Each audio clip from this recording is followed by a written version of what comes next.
The young man who did the monolith for the veterans. Yes. Hi guys, my name is Preston Brown, as you guys have just heard.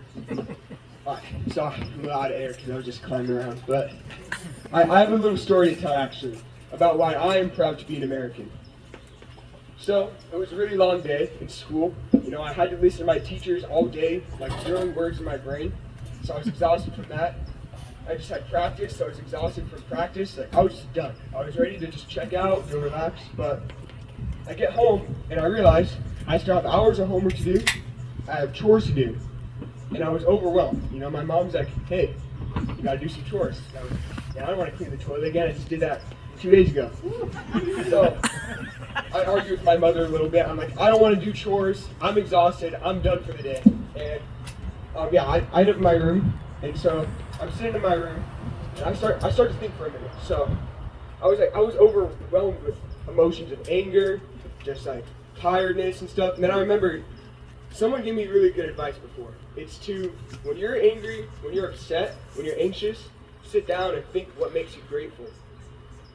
So I sat down there in my anger, and I realized there are kids and women in Afghanistan who don't get the privilege to go to school. There are kids in China who are forced to be in school all day with no breaks. There are kids all over Africa who do not get the privilege to be part of a high school sports team because they don't even get to go to high school. There are people in North Korea who cannot freely browse the web and share their opinions on social media like I had throughout the day. There are kids in the Middle East who have no safe haven because even their own home is in the middle of a war zone with missiles flying overhead. There are people in Russia who face the death penalty for speaking the wrong opinion.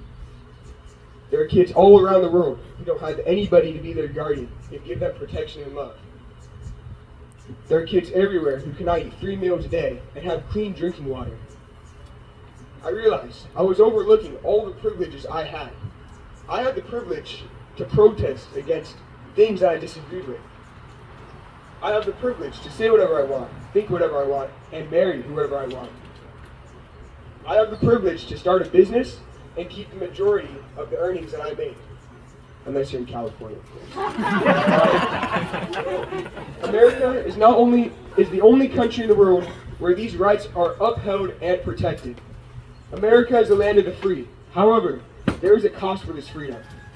Our armed forces have fought and shed blood, sweat, and tears in battles since 1776 to protect our people's natural rights to life, liberty, and the pursuit of happiness. Since 1776, over 1.3 million U.S. soldiers have died to protect the privileges we take for granted. After sitting in my room and pondering this, I got up with a changed spirit. Not only was I cheerful, but I was patriotic. I am proud to be an American, and I don't care what any flag-burning naysayer says, or any terrorist says, or any communist says about our country. Because at the end of the day, we are the land of the free, and because of the brave. So take this as an opportunity to cherish the fallen brave who have protected our rights to be here today, together, in freedom. Thank you guys.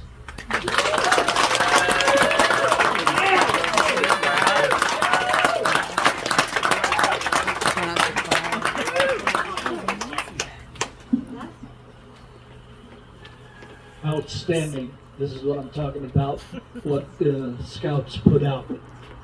Secondarily, I'd like to point out there is a difference between Preston and I.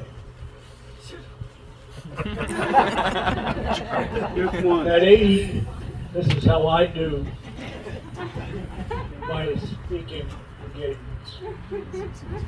I noticed that at 17, it's a lot smaller, it's heavier. Things change. Thank you for that input. Thank you for being who you are. Thank you.